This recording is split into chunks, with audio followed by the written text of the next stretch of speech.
জামা গায়ে দিচ্ছ? কোথাও যাবা নাকি? হ্যাঁ, বাড়ি যাব। বাড়ি যাবা মানে? মা, এ তো শাহিন বাড়ি যাবে বলছে। বাড়ি যাবে সে ঠিক আছে, কিন্তু সাইড করে একটা নতুন কাজে জয়েন করবে। আমার মনে হয় ওই বন্ধা নারীর মুখ না দেখাই ভালো, তাতে অকল্যাণ হবে। বন্ধা নারী মানে? তুমি তো জানো তোমার ভাই ভাবির কোনো সন্তানাদি নেই, তাহলে তোমার ভাবি বন্ধা হলো না? হ্যাঁ গো, মা ঠিকই বলেছি। তুমি জয়েন করো, কিছুদিন পরে যেও। শাহিন কোথায় যাবে? তুমি এই খাসির মাংসগুলো রান্না করো। শ্রাবণী, শাহিনকে নিয়ে শপিংটা সেরে আয়। তাহলে তাই করো, চলো। তুমি সারাদিন কেঁদেই যাবে, চলো দুটো খেয়ে নাও গা।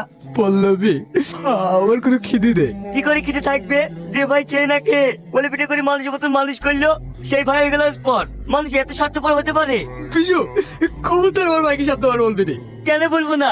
যে ভাবি ওকে মানুষের মতন মানুষ করতে গিয়ে নিজের সন্তান পর্যন্ত নেয়নি, আর সেই ভাবিকে বলছে বন্ধা নারী। হ্যাঁ, তুই কি বলছিস বিশু? আমাকে বন্ধা নারী বলেছে? হ্যাঁ ভাবি, ওদের বাড়ির সবাই তোমাকে বন্ধা নারী বলে, তাই তো শাহিনকে এই বাড়িতে আসতে দেয়নি। তাতে আমার কোনো দুঃখ নেই রে বোন, ও যেন ওইখানেই ভালো থাকে। ভাই এসব নিয়ে আর মন খারাপ করো না, চলো কাজে যাই। কিরে, কোপাতে এসছিস না খেলা করতে এসছিস? এইটুকু জমি কোপাতে এতক্ষণ সময় লাগে? আর কোনোদিন আমার কাছে আসবিনি। বাবু, চুপ। ড্রাইভার থামো তো। কি হলো, থামলে কেন? শ্রাবণী, তুমি বুঝতে পারছো না।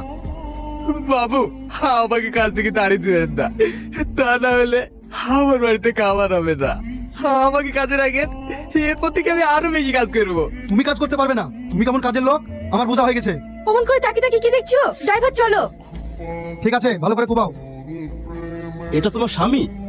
হ্যাঁ স্যার, কাল একটু জ্বর এসেছিল, তাই যখন আমি ওকে হসপিটালে নিয়ে আসি তখন প্রায় 10টা বাজে। সেই সময় শাহিন ডাক্তারের শ্বশুর এসেছিল।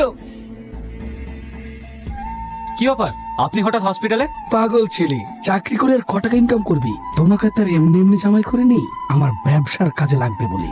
ব্যবসার কাজে? কিভাবে ড্যাড? রাত্রি 12টার পর একটা ট্রাক ঢুকবে, ওই ট্রাকে অনেক ব্র্যাক ডেটের ওষুধ থাকবে, ওগুলা খালি করে কারেন্ট ওষুধগুলো ওই ট্রাকে তুলে দেবে। তাহলে তো অনেকগুলো মানুষের। ওসব নিয়ে তুমি ভাববে না, আর এই ব্যাপারে বাড়িতে কোনো আলোচনা করার দরকার নেই। ঠিক আছে ড্যাড। রাস্কেল, আপনি ডাক্তার না একটা খুনি? মানে আপনি কি বলছেন স্যার? ওসব মানে টানে থানায় গিয়ে হবে। কনস্টেবল, অ্যারেস্ট করো।